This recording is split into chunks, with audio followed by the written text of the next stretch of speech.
And what is special about this statue? This is the statue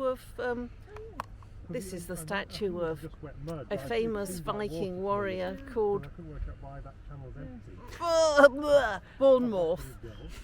Right, he's not Viking. Okay, he's not Viking. He's Saxon. Right, we're going to see the statue to Byrhtnoth, a Saxon Jarl who brought his thanes. There's the guys obliged to serve under him in battle, and he came here to fight a Viking raiding party who had settled on obviously OC Island, I should say, got trapped on OC Island, and he had an option of just starving them out, which seemed to be a really good option. And but they said, this is dishonourable, and they sent a message saying, we will fight you. Let us come across the causeway here and fight you like man to man on open ground, like we should as warriors. And of course, him being of the old school and seeking glory, said that would be a glorious thing, so they had a glorious fight. Unfortunately, one of his thanes decided to get on Byrhtnoth's horse and run for it. The Saxons at that time were a little bit wary of the Vikings because they kept beating them, and because the other thanes saw the horse of their leader departing, they rather lost heart, and of course Byrhtnoth went down fighting. He didn't go to Valhalla because he was a Christian, fighting the heathen Vikings. And there's a little poem, or I should say there's a little bit left of an old Saxon poem that talks about him. They all stood so firmly stiff-minded, the young warriors in the battle, thinking eagerly who they could soonest conquer with their swords. The life of fated men, the warriors with their weapons. Slaughter fell upon the earth, they stood steadfast. Byrhtnoth, how real any of this is, or how fictional it is, we don't quite know, but it seems very plausible. Anyway, it was under Ethelred the Unready's reign in, I believe, 991 AD. So there you have it, real history. Let's have a look at this statue then.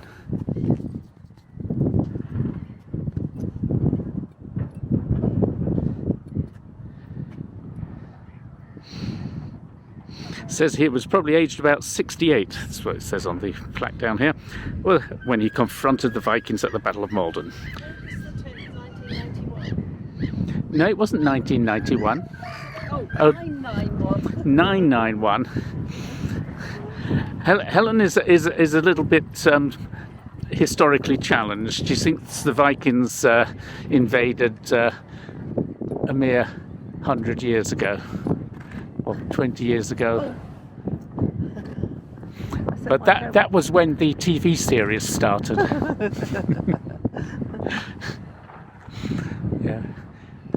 He looks very unprepossessing. Doesn't look quite. It looks like some old geezer in a shirt, doesn't he? And He also looks like a smell under his nose. oh well, that's right. It was very. Oh goodness me, these terrible Vikings. He's saying, come on, chaps. Let's go forward. Then one sterning war waded forth, heaving up his weapon, sheltered by his shield, stepped up against Byrhtnoth. The Earl went just as resolutely to the churl, either of them intending evil to the other. Then the sea warrior sent a southern spear that wounded the Lord of Warriors.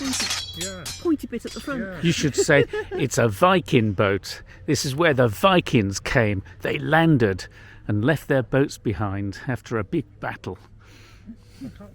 And this little port area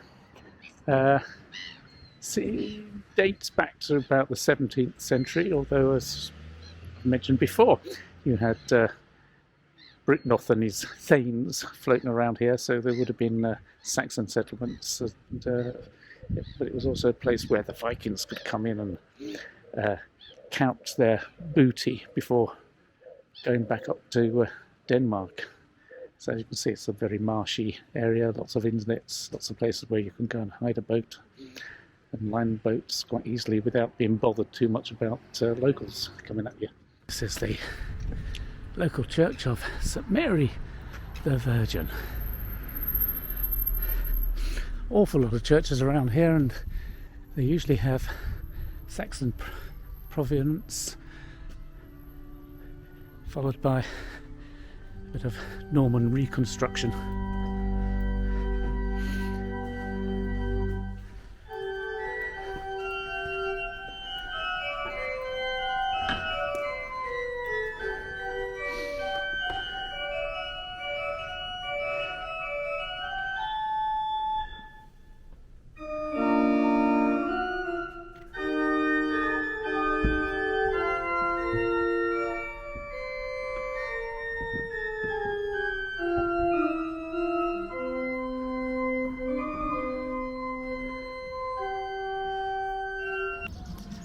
There's a grave there of someone who died of typhoid in Western Australia in 1896.